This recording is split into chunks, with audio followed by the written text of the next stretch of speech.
Every time our athletes walk into this weight room, they're going to be pushed to the max. Let's go! Let's go! The barbell hasn't changed in over 100 years. I can take a 25-pound plate and we'll go out on the turf and I'll have you hating life. We talk about straining your gut, pushing past that comfort level. I want a lot of energy. What better breeding ground is there for being a success in life than the weight room?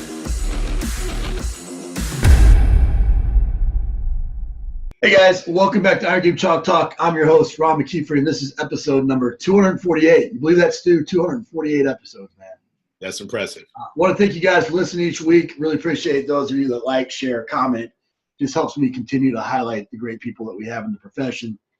Also want to thank our sponsors for bringing these episodes to you for free. I only partner with people that I believe in, companies that I believe in, and all 7 of our sponsors are class acts, both with their equipment, but also with them as people. And so be sure to check them out. This week I'm joined by Stewart Venable. He's the head strength coach at Lincoln High School in Nebraska. We've been social media friends for a long time and finally got a chance to kind of meet up and hang out in Nebraska not too long ago. And just a great guy. And as soon as we had a chance to sit down and talk, I knew we had to get him on the show. So man, appreciate you being here. Hey, Coach, it's my pleasure. This is an honor for me. I've listened to your show for years now. I have your book. And like you said, just sit down and talk with you and know that we kind of come from the same cloth with Coach Cross there. That just cemented everything to me. I was like, man, I just got to get in better with Coach Max so we can talk more on a consistent basis. So it's an honor for me to be here, Coach. Thank you. I appreciate that, man. Well, we talked about your experiences with Tom Cross, your background in the military, which we share as well a little bit. For me, my time working in the military, not being in the military, but I want to go back and I always ask a journey question, but rather than talk about each spot and all those types of things, with your military background, or with being in law enforcement and all that, what about that best translated to you as a strength coach? What experience do you draw on, or what quality do you draw on that is able to make you a better strength coach? I would say honestly, my time in the military is really rigid, really structured, highly disciplined. And I went in when I was 18 years old, so it made quite an impact on my life. And I was in there for 7 years.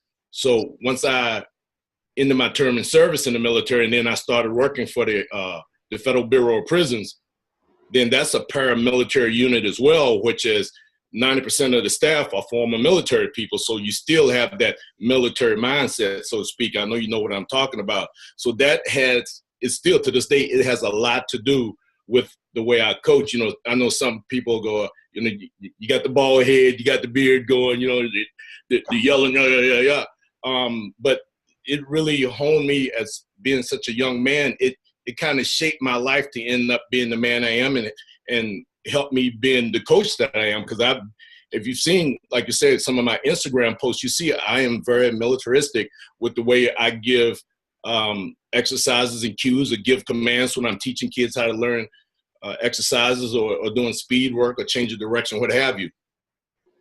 Yeah, I couldn't agree with you more. I think that environment can't help but rub off on you. But I think, what was intriguing to me was, like you said, that you had worked in the prison system.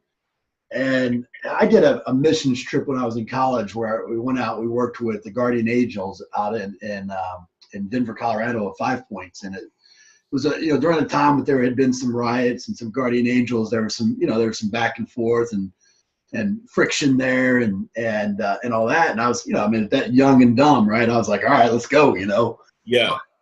But, what I learned in that process was the compassion piece, the going and, everything from, like when you're in it with somebody, if you just freaking hug them and hold them tight and kind of talk in their ear, they can't hurt you, Right. You swing so much, but then now that's your opportunity to kind of bring them down and calm them down. And I think, I would imagine for you, just like with me, you more so than me, the compassion that you have for some of these young people that are coming out of broken homes and in challenging situations, I think would be gives a whole different perspective for coaches to hear.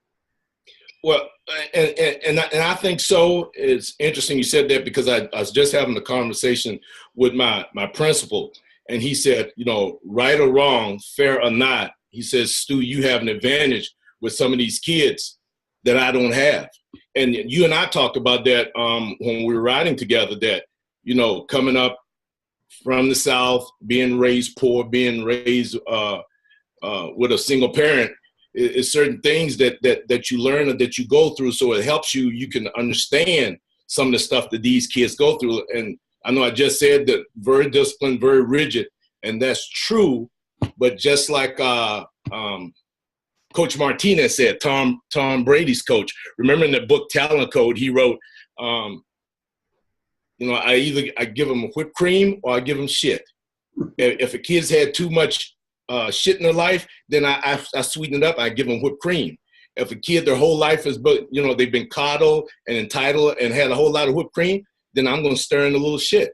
And that resonated with me. He's since passed, but that quote that he said has always resonated with me. So, and I think that even without being conscious of that quote, that my whole life has been that way. I'm in that military environment. I'm in that prison environment. It's, you know, the paramilitary environment, the same thing. But you have to have compassion for people who've been through the gutter most of their life, because they don't need a foot in their butt. The whole life has been a foot in their butt. Right. Like you said, they need you to pull them in close, to hug them, and to let them know, hey, I'm right here with you, but we got to do these certain things if we want to climb up out this gutter together. Yeah. So it's been a blessing for me, honestly.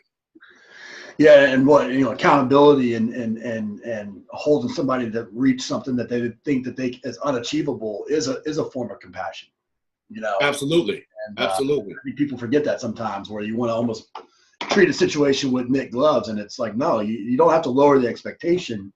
You just have to find a way to deliver it in a way that people can receive it. Right, and I call that Coddle Conditioning, and I posted something on my Instagram and my Twitter account about that, and I had to talk to one of our counselors when I went to work, because she was like, well, you know, Coach, I don't really believe you feel that way in your heart. I said, well, of course I feel that way in my heart, because you know, I came up poor and rough. I said, if all you did back then, you know, in the 60s and the 70s, was come in and want to hug me and love me and forgive me for every knucklehead thing I do, I said I would have never did anything but been a little knucklehead.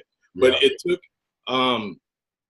took the right time for the military to put a foot in my butt. It took the right people in the military to, like you say, to bring it in close and say, look, if you don't want to be down there for the entirety of your life, then you got to come up. You got to pull yourself up by your bootstraps, and we right here to help you. And they work. But you can't coddle condition them their whole life. They got to be, like you said, the expectations and the standards, and let them know that you still have to work for what you want, but that you're there with them to support them. Yeah, yeah. Well, you use that. I mean, you use the passion for training, you know, in the military to kind of naturally, like most of us do, you know, you like lifting weights. So all of a sudden you naturally gravitate to teaching people how to lift weights. And then all of a sudden, you know, now you go on down the strength and conditioning journey. And that's brought you, you know, Lincoln High School and MidAmerica Nazarene, where you worked with Tom Cross and some others. You don't get to be a head strength coach at Lincoln High School, especially in, you know, birthplace of strength and conditioning to some degree, right? In Lincoln, Nebraska, without making some mistakes. What's been one of the biggest mistakes you've made, and how you learned from it? Well, you know, I'll tell you, Coach Mac, that's one of the biggest things I did is when I very first started. My platoon sergeant, he was a 2 or 3 tour Vietnam vet, and he wanted me to start working him out. And you have to bear in mind, like you said, I was 22 years old, meathead, all about myself. And he said that I'll pay you if you work me out, take me to the gym. And that got my attention. So right. I initially, when I got into this, it was for monetary reasons. And he paid me. And I was like, man, this is all right. I could use this for a little side job and make some money. Well, the thing I did is we went to the post gym. And of course, the first day of the week, being Monday, National Bench Day, I loaded Barb so he can do bench presses. Where he was as big as I was, but he was just genetically, that was how he was built. But I just looked at us and figured, hey, we weigh the same, so let's throw 135 on here, get you warmed up, and let's start getting after it. Well, 135 ended up injuring his shoulder. He got hurt right away. And I said, and he was like, I'm done. My shoulder hurts. And I was like, man, this, and now in my mind, and just to show you my level of ignorance at that time, I'm like, man, this dude's just a big old soft dude. In his mind, I had taken him to the gym, he had paid me, and I had injured him. And the thing that even poured salt in that wound was that he told people, you know, I paid Stu to work me out, and Stu done hurt me. I can't lift my arm. He's a 2-tour Vietnam vet. And I hurt his shoulder by being a meathead loading the bar, but he was not ready for that. Right. So he was upset. I was upset because I thought he was dragging my name through the mud, rightfully so. I earned that. So I said, I'm through with the bro signs. I'm through being meathead. And I'm going over to the education center. I'm going to start taking classes, and I'm going to educate myself so I know what I'm doing, and I never have to go through this again. That was a humbling experience, but it got my attention. Yeah, you said that bro science at the conference. I had to back it up. You know, one of the things that I really respect about you, whether it be on social media or be at the conference, I mean, you look behind you, you got how many books on your shelf. You know, you've got you're not afraid. You know, when everybody else was quiet and not asking questions, you're like, I got 10. You know, so if you ain't gonna talk, I'm gonna ask you 10. You know, where does, you know, that quest for knowledge? I mean, I'm assuming is from going and trying to find those answers. But talk a little bit about why that's so important to you and why young coaches aren't taking advantage of the opportunities they are given when they do have those moments to ask questions. Yeah, like I said, after I had injured my platoon sergeant and I went on that quest for knowledge, that sparked something in me because, like you, and you talked about how you went through high school and college and probably read only one book. Reading just wasn't my thing. Reading wasn't cool in the 70s and 80s. It wasn't cool. Right. But after I injured my platoon sergeant and I went over to the education center and signed up for my first ever college courses back there in 1982, that started me reading textbooks and doing homework. And I was like, man, this is just not exciting. This bites. But once I passed physiology and got to XPhys and anatomy, that stuff was exciting to me. And I was like, reading it's not as boring as I thought. So then I started reading so I could learn more about the body. And then you start reading so you can learn more about programming. And then you start running into people that had, back then, people had a few books every now and again, but that's all maybe some manuals and some papers. So I started reading all of that kind of stuff. And then one thing leads you down a rabbit hole where you are running to something else. So the more I read, the more I learned, the more I realized how much I really didn't know.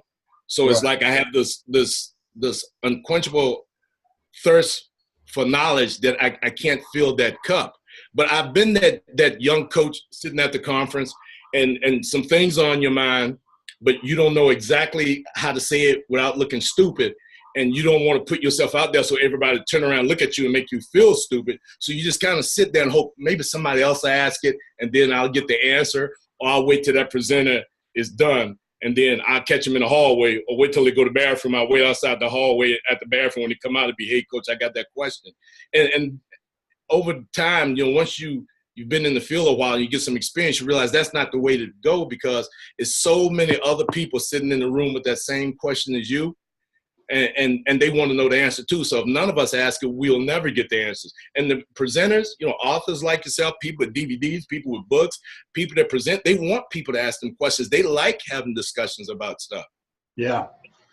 Yeah, I couldn't agree with you more on that. I think, you know, when people ask me, you know, what were some of the things that I've done to have any kind of success in this profession, and I tell people very quickly that I'm by far not the smartest person in the profession, not even close. You know, I think what separated me from a lot of people was I've never been embarrassed to ask that question. You know, I've never been embarrassed to you know, the way I look at it is nobody ever taught me You know, Right. I was never taught or I was never in the opportunity to learn, you know, the answers to those questions. So, you know, I was going to ask you a question, and I was going to be like you. I was going to ask you 10 more. Right. Until I fully understood it. You know, I'm going to just pepper you. And that, to me, I think is, you know, having that kind of inquisitive nature about yourself is critical. And then I think the other part is, then I would take action. I would get the answers and I would take immediate action. Now I'd try to, you know, if I learned something new, I'd try to put it in the next day. Right. You know, and try it out, and try it out on me or try it out on somebody else or whatever. And I think those two things, to the young coaches that are listening, I think if you're going to, you know, set yourself apart, those are the things that are going to set you apart. Because you know what, you might be that dumb, you know, you might be that person that everybody snickers about in the back row for, you know, the first couple of years, but pretty soon you're going to be the person that has all the answers. Absolutely. Because you're not going to act like you got, you know, this false bravado up in front. And I'm so glad that you did that. I was so fired up when you stopped at the clinic, basically, and like, you don't have any questions? You know, look who you got, you know, look who you got up there in terms of Ryan and Monty and Tobias and all those guys. And so, I mean, it resonated with me. But I want to shift gears a little bit. I want to talk a little bit about high school strength and conditioning. I mean, you know, you're talking 70s, 80s, right? I mean, you know, this field's come a long way, you know, since the 70s and 80s, you know, and you know, in part to guys like yourself that are continually pushing it forward, and high school being kind of that untapped market, in my opinion, where there's a tremendous amount of opportunity. What piece of advice would you give, you know, the coaches listening that want to work at the high school level, that maybe want to, you know, that their, you know, their school district, nobody in the district has a strength coach. Nobody, you know, there's only 2 or 3 in the state. How would you go about creating that opportunity? Yeah, that's kind of the position LPS was when I moved to Nebraska from Kansas. There were no high school strength and conditioning coaches, and my degree was in exercise science, and they said, you know, Stu, your best bet is to go back to school and change your major and make your major PE, and then hopefully somebody will be smart enough to put you in their weight room. And back to what you said earlier, I was like, but Board Epley started all this in the late 60s. How is there all the high schools I knew in Kansas had strength conditioning coaches, and they were starting to get them in the middle schools when I left Kansas. I was like y'all are behind, and they're like, well, we appreciate your advice, but we've been trying this for 10 years and we just can't get the funding for it. So I said, okay, I see. I went over to Nebraska Wesleyan, finished my degree up in PE and got my teaching certification. And then that allowed me to go to one of the high schools, and somebody was smart enough to say, hey, could you come over here? Matter of fact, they're the ones that wrote my advisor before I finished my teaching certificate and said, hey, could you send somebody over here to help us? You know, our football program is doing really bad. We don't know how to write workouts. We need some help. And she was like, Stu, take this address. This is just up your alley. So the advice I would give a young coach is to go to wherever you're located at, go to that district office and talk to the people in charge and explain to them, because there are so many articles now on the importance of having a high school strength coach. Explain to them that you were willing to fill that void. And even if they just let you in after school, or if they let you in on a contractual basis part-time, let you in before school, just allow you to do some strength and condition. Once you talk to them and then start building a relationship with them, and you step in and you volunteer, and it's important that you be willing to put yourself out there and volunteer so they can see what you can do. Once you volunteer your time and let them know what they don't have, then they'll figure out a way to make that happen for you. Because once I did that, then you have 2 or 3 schools calling you. You have people coming up with creative ways to pay you for your services once they know what you're capable of. Yeah, I think so many of us, you know, especially, and again, I don't want to sound like one of those old freaking fogey strength coaches, right? But, you know, the young generation, you know, they come out with their degree, they come out with their certification, they maybe had a little bit more, they had a ton of book knowledge, more book knowledge than we ever did coming out of college.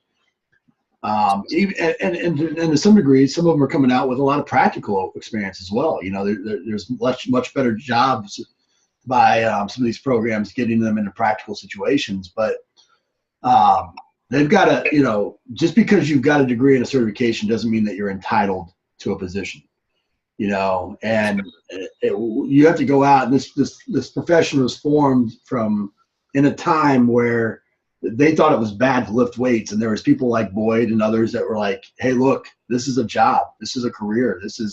You need this, you know, and we got to continue to do that. And I think going and creating opportunities is one way to do that. And high school, I tell almost every one of my interns, you know, these days, I'm like, that's exactly what I would do. I'd go be a head strength coach at a high school.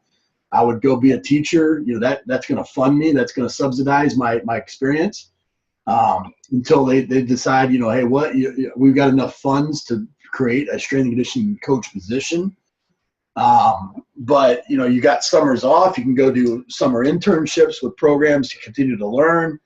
That position opens up a lot of things to develop young coaches, but you got to go in first and do exactly what you said, which is show them what they're missing. Right. If they've been doing it without it and they've been getting by, and your situation is a little bit different where the team wasn't winning, but there's a lot of programs that are winning that don't have a strength coach. Right. You know, if they're winning, they're going to be like, well, why do we need it? You know, until you show them what having a movement vocabulary looks like. What you're going to show them, you know, what a reduction in injuries look like, and all those types of things. So I agree with you completely on that. Completely. One of the things another thing that I respect about you is that you've never stopped competing. You know, you either competed in powerlifting or you competed in weightlifting, or I mean, Tom Cross kind of has that way about it, right? He's going to force you to kind of compete in weightlifting. He did that for me too.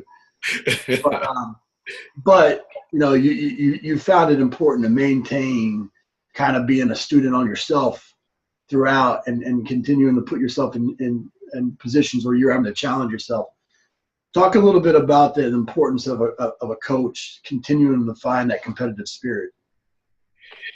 Yeah, I think Coach Mack, it's hard to talk to athletes about how they need to get ready and prepare for something that you're not getting ready for or prepared to do. And you're right, Coach Cross was adamant about that we competed, that we let the athletes know we competed. We've trained, and make no mistake, we didn't train when the athletes were training, but before they came in, we made sure we were finishing up when they were walking in, or when they were leaving, we would start working out, and then they'd hang around just to see us lift, because that's important to them. But they want to know that you put yourself through the same things you're asking them to do. So right. Coach Cross was definitely adamant about that, and I'm a big believer in that. I did powerlifting for 16 years. Once the old back couldn't take it no more, I started doing the Olympic lifts, and wasn't so hard on my back. I was like, hey, this is okay. I competed in that for 10 years. Once my other joints decided that they couldn't take that anymore, I'm throwing now. I throw the discus and I throw the shot. So you have to do something. The last time Coach Cross and I had a conversation, Coach Cross, I think he'll be 91 this year or 92. He's around there. I said, Coach, what you doing? He said, oh, I'm getting ready. I'm getting ready for a 5K and a bicycle race. He goes, yeah. I said, well, when is the competition? He goes, I don't know, but I'm training for it. That's why he can't quit, because he's still working on it. He has no date in mind, but he's getting work. He's still working on it. So it's important that your athletes know that you know what they feel like when they're going through this. Yeah. And that's why I continue to do it. And I love it. Well, it goes back to that whole vulnerability piece that we talked about out in Nebraska, and you know, I've talked about quite a bit, is unless you're willing to show that you're a human, and that, you know, I mean, you don't have to be the strongest. They don't care what weight you're lifting up.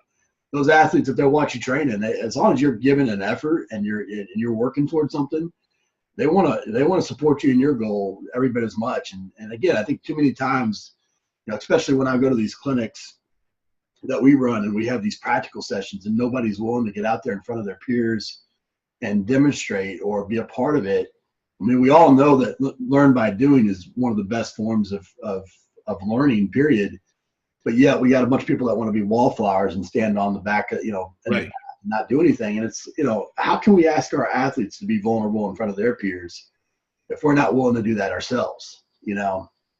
Absolutely. I think that's I think what you're doing, continuing to compete and find ways and challenge yourself. I think it's very, it's the right thing to do. And I do it with mixed martial arts and with mountain biking. And, you got to find whatever your passion is, whatever that is. I agree, Coach. If you're going to talk the talk, you got to walk the walk. Right. I agree with you. Well, man, we end the show with some resources here. Give us the best piece of coaching advice you ever received. Best piece of coaching advice I've ever received. ABC, always be coaching. Coach Cross said, you got to coach him up. You got to coach him up. Nothing got him more fired up than if you were just walking around the weight room and you weren't giving feedback and watching the athletes. You had every set, every rep, we had to be coaching them up. I mean, and he was adamant about that. And even to this day, when I'm at Lincoln High, I always go, if Coach Cross walks down that hall and looks through that window in this weight room, what would he say? Yeah. So, I mean, and you and I talked about this, I think, when you were here in Nebraska. The first class we have is second period of the day. By third period, I feel like I need a shower because we have 20 platforms in that little school. And I'm going in and out and up and down and on the outskirts of that room for 20 different platforms 5 times a day. By lunchtime, I definitely need a shower. So you have to be moving. You have to be coaching them up. And that's, I get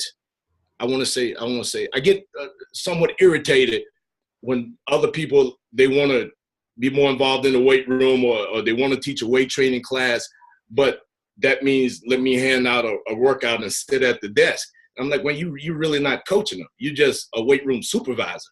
You're just sitting here. You might be at the basketball game doing the same thing. If you're really going to do this, if you really want to truly do this, then you have to get out there and you have to coach them up. You have to develop your coaching eye. You have to cue those athletes. So always be coaching is the best thing I think Coach Cross ever taught me. I'm so glad you reminded me of that. I remember that distinctly. Being an athlete and hearing that, and then I remember hearing him speak at the Tennessee clinic when I first got into coaching and spoke specifically on that. Right. And that's the first time that I've remembered that since. I'm glad you brought that up, man. Give us a book, app, and a website recommendation. A book, app, and a website. I just finished reading Culture Code by Daniel Coral, and that is an excellent book. I highly recommend it. I just finished up this past weekend, and then I started on another book called The Upside of My Dark Side. It is by a PhD. His name is Todd Kashdan, Kashdon. That's The Upside of My Dark Side. Brett Bartholomew told me he recommended this to me. He told me to read this. Okay. So I just started that one. I just started getting into that one. It's interesting as well. For websites, I really like Cal Dietz's XL Athlete. Cal gives you a lot of information for free. Yeah. I mean, it's a wealth of information, so I use that a lot. That's without a doubt one of my favorite websites. And the app, of course, social media being excluded, the app I use now more than anything is Evernote. And that, again, was a recommendation from Coach Brett Bartholomew to me, because I was reading so much, as we talked about earlier. I was having difficulty retaining everything, or I'll tell you something, I'm trying to quote somebody, I was like, I can't remember what book that was in. And Brett said, the highlighting thing that I was doing is fine. But he said, Stu, if you get one of these apps and then you extract from the book what you can apply right now, just like you talked about at the conferences, what you can apply right now, what pertains to your situation, put that in your notes. You can still refer back to it, but you'll actually be using it right now. It'll become part of your memory. So it's not like you just read through, okay, I read this book, I can't remember it. And he said that was one of the things that bothered him. Somebody said, oh, yeah, I read that book. And he was like, well, what do you think about when they talked about such and such? And they were like, oh, I don't remember that part. He's like, well, then, you just, what are you reading for? What is the purpose of you increasing your knowledge if it's not application? Right. Absolutely. Absolutely. And I find myself doing that sometimes. I got to go back through and reread books quite a bit. I do that more than anything now. Right. I do too. I did that with switch, and I did that with made to stick. And I said, Brett, I've read switch twice, and I've read made to stick 3 times. And he was like, Stu, you're 55. You ain't got time to be reading books 2 or 3 times again. Look, do this. And he told me that, and that was the best advice I've gotten in the last 2 years too. Yeah, I love good that. Evernote's one of my apps for sure. Right. Man, like I said, I've said in the early part of this. I mean, I respect a guy that speaks his mind, that continually is a lifelong learner, and is not willing to coddle. That's going to not lower his expectations and elevate everybody as opposed to come down. I think those are the things that resonated me the most about you and what you're doing. And I just appreciate that. I appreciate the way you go about your business, and really appreciate you coming on the show, man. Hey, Coach, like I said, this is a tremendous honor for me. I've been watching your show for years now. I've learned so much from all the guests you have. If you get somebody on your show, I know I have to follow them on Instagram and Twitter right away. So the thing is that in itself was beneficial, but the thing about you that probably touched me the most, when you came out with that book, CEO Strength Coach, and then, you made your transition and now you're with Play, the way you give back to the profession, that's what I want to strive to do.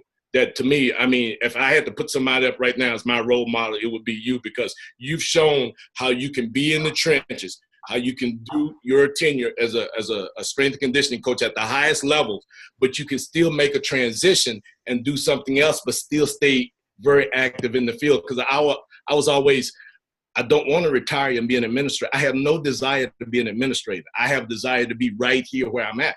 But, common sense tells you at a certain age, you can't do this physically anymore. Right. So when I looked at you and the transition you made, I was like, finally, somebody has got it. That's the answer, at least one of the answers. There's something we can do besides either being put out the pasture or becoming an administrator, which neither one I want. So right. Thank you for being the inspiration. Thank you for giving back to the profession, Coach Mack. We appreciate it. No, I appreciate it, bro. Thanks so much. That's it for this episode of Iron Game Chalk Talk. Thanks to this week's guest as well as our sponsors for bringing this episode to you for free. Make sure to check out ronmckeefery.com, where you can join our mailing list, find the show notes, including all the links and resources mentioned, and information about Coach McKeefery's other products. While you are there, please join Coach McKeefery in the comments section thanking our guest for sharing. If you haven't subscribed to Iron Game Chalk Talk on YouTube or iTunes yet, make sure to do so. Comments, ratings, and reviews are always welcome. Coach McKeefery can be found on Twitter at @RMcKeefery, on Facebook and YouTube at /Ron.McKeefery.